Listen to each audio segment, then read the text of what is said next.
Good day, everyone. My name is Anthony Phillipson Joko, and you're welcome to our market trading forecast for the time interval of 3rd April 2023 to the 7th April 2023. If this is your first time, please don't forget to like, smash the comment button what you think about this current program, and just comment Forex, Forex, Forex. Forex is king, or comment best trading forecast ever, so that this content can get to the hands of those who need it. Because with the algorithm of the way the internet works, you need to use these comments to reach a lot of people to get this content to them. Thank you for joining today and watching this content. So we'll start first with DXY. DXY is index for dollar. It's index for dollar. And if you can see, we said last week that DXY will drop, and we saw a down, an up move, and then a down again. So it's just a swing, from swing high to swing low, a correction, and then another impulsive move. So at this point currently, we saw market go to the upside. That was Thursday leading into Friday. So heading into the new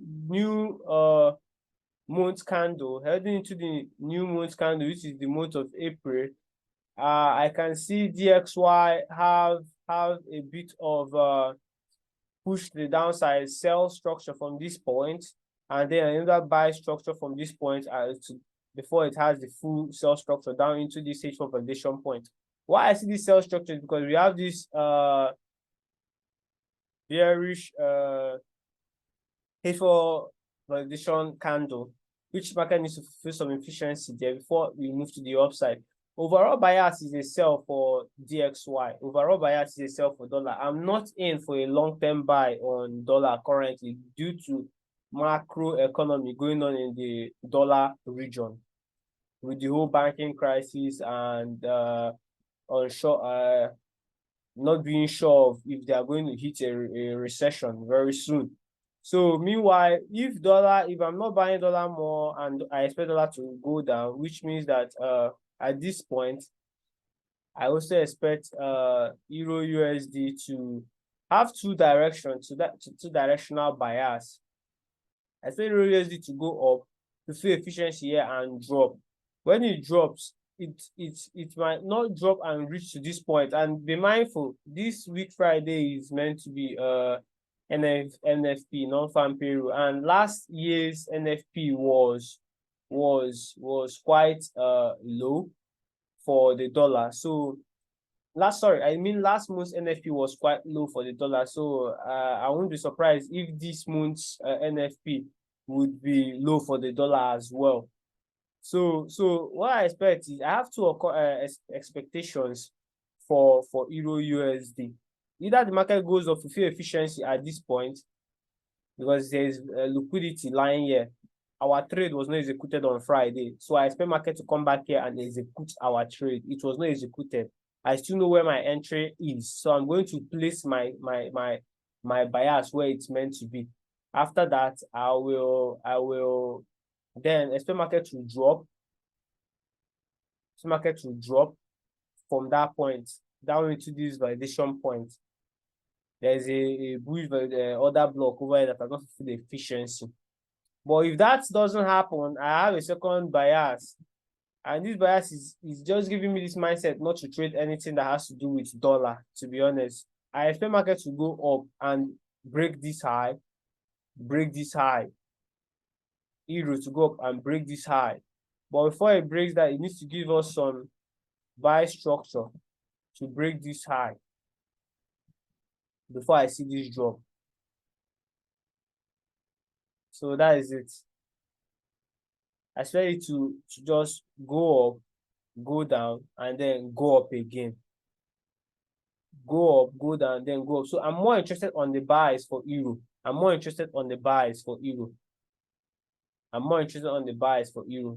So for AUD,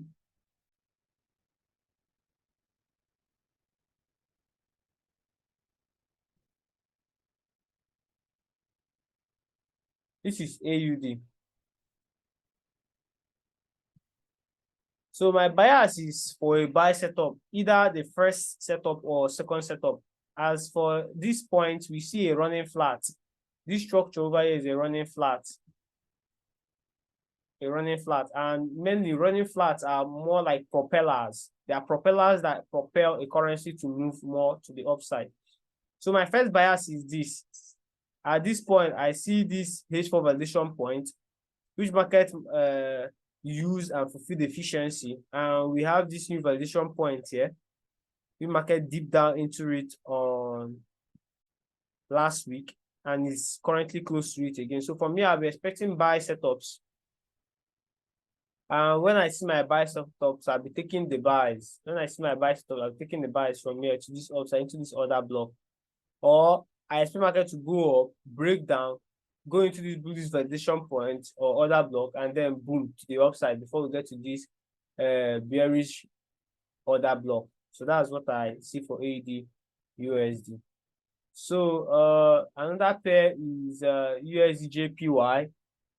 We mainly have two major currency pairs to focus on during the week: Euro USD or AUD USD. But this week I'm adding an extra pair, which is USD JPY, and I think this is one of the pairs that I will really give some attention. Why am I giving attention? Because the dollar pairs are a little bit mixed in action, and catching the push the upside, the push the downside, and the push the upside again on Euro USD. It's going to be a very complex move. So I would much prefer to trade a pair that doesn't have a complex move. More of USD JPY. I expect the USD to move to the upside. I expect the USD to push JPY to the upside. There is some liquidities lying here that has not fulfilled efficiency. After this liquidity is here has fulfilled efficiency, for me, I'll be expecting a drop to the downside on the JPY because we have this bullish order block which needs to go down here and fulfill efficiency as well. So this is my supply area and this is my demand area. But I'm short for USD JPY. I'm short for USD JPY. Massively short for USD JPY. So the next on my list is oil. Yes, oil. And if you guys can remember vividly, I told you guys that oil was inside this range, but it broke out of this range. We had a range from the start of, when did this range commence? Okay, this range commenced from the start of November, 22nd November. The market has been ranging between this price, between $83.32 per barrel and down to $70.13 per barrel. So currently market is inside this range. And if you can look closely, this H4 validation point is the equilibrium, which is the middle point of this range, this equilibrium currently. So as market heads into this equilibrium, which is H4 validation point, you see it's moving up. I expect it to get into this validation point. Let me adjust my screen. I expect it to get into this validation point. After it gets into the validation point here, which is a bearish order block, we will then sell, heading into this bullish order block. So that is my bias for oil. So currently in my current region, oil reduced in price. It's about 260 naira per liter. But I can remember 2 weeks ago at 280. So it's reduced in price. And I think it has to do with mainly the economy I'm currently in, because we have a lot of refineries operating now in my country. So it's good. So moving up to this point, there is liquidity here. And for me, I expect a drop on oil back to this bullish order block. So if that's for oil, the next I see for is Bitcoin. Bitcoin is the last on my list currently. So all these are all these psychological points. This is psychological points. 26,000, 26,500, 27,000, 27,500 psychological points. So if you can look closely here, investors are taking Bitcoin and cryptocurrency currently as safe havens and safe assets because it is the people's money. Gold is God's money, but forex pairs is they call it the government's money, you understand? So, and history always repeats itself due to people don't really have much trust with government money.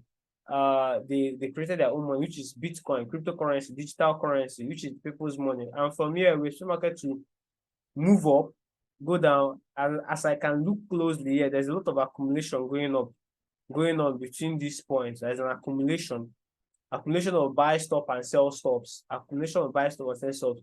So to trade such accumulation, we need to wait for a breakout. But my bias is to the upside mainly. My bias is to the upside, and that is $30,000 per Bitcoin. $30,000. So if you look closely, let me mark out this point of accumulation, because after accumulation, next thing we expect is breakout. So the market has gone this high and this low.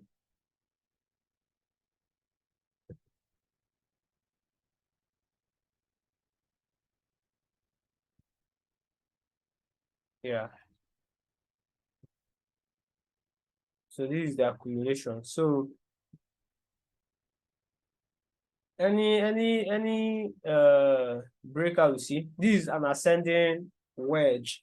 An ascending wedge, and we see the breakout to the downside. Whenever there's a breakout to the downside, what we trade is the down move down to this psychological level, 27,500. I expect Bitcoin to drop down to. But if I go down to smaller time frame, I can see some macro movements, just taking sells at the top of this range and taking buys at the bottom of this range. But my main bias is what? 30K, $30,000, because there's an order block lying there. There's another block lying there. So that's it for our market view for this week. We're going into April 3rd to April 7th. Thank you so much for being on today's market breakdown with Tony FX. So let's go into the fundamentals, the news events, which we expect to drive the market for this time intervals to know the particular moments we're meant to expect liquidity into the market and when we need to be focused on the charts. So it's gradually loading. It's loading. Okay, fantastic. So let me log in.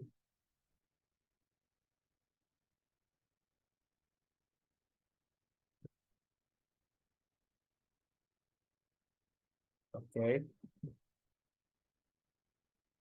Terrific. So on April 3rd, which is tomorrow, and this market, AUD, the Australian bank, the manufacturing bank, they have this news exactly by 12 noon. 12 noon today, we have some liquidity, high liquidity. And if this news turns out to be positive, we can expect some strength on AUD. Like I told you guys, I have a bias for a buy setup for AUD. So I will set my alarm. I have high chances of trading this current market news for the AUD. Then early in the morning, we have some news on CHF. We have some news on Euro. So you can trade the early morning candle, 6 a.m. to 10 a.m. candle. Then on Tuesday, we have news on Euro as well. Euro on by 8 a.m., which we can trade the 6 a.m. to 10 a.m. candle on Euro. And then in the afternoon, we can trade the 2 p.m. to 6 p.m. candle, because I can see we have job news on dollar. So this could be a news that will pull the dollar pull some strength for the dollar, taking to the downside. And also you can see on Monday, we have some news on dollar as well. So we can also trade the 2 p.m. to to 6 p.m. Candle on Monday as well. So why on Wednesday we have news on Euro by 8:15 and the news ends by 10 a.m. So we can trade the 6 a.m. candle to 10 p.m. candle. Sorry, 10 a.m. candle. Then on Thursday we have just one news on CHF. So I'm much interested on trading the 10 a.m. to 2 p.m. candle on Thursday because I can see a lot of news on CAD and the USD jobless claims. While on Friday we have non-farm payroll, the almighty non-farm payroll by 1:30. So don't miss any of this. I'll be trading live with you guys on Wednesday. Please like, share.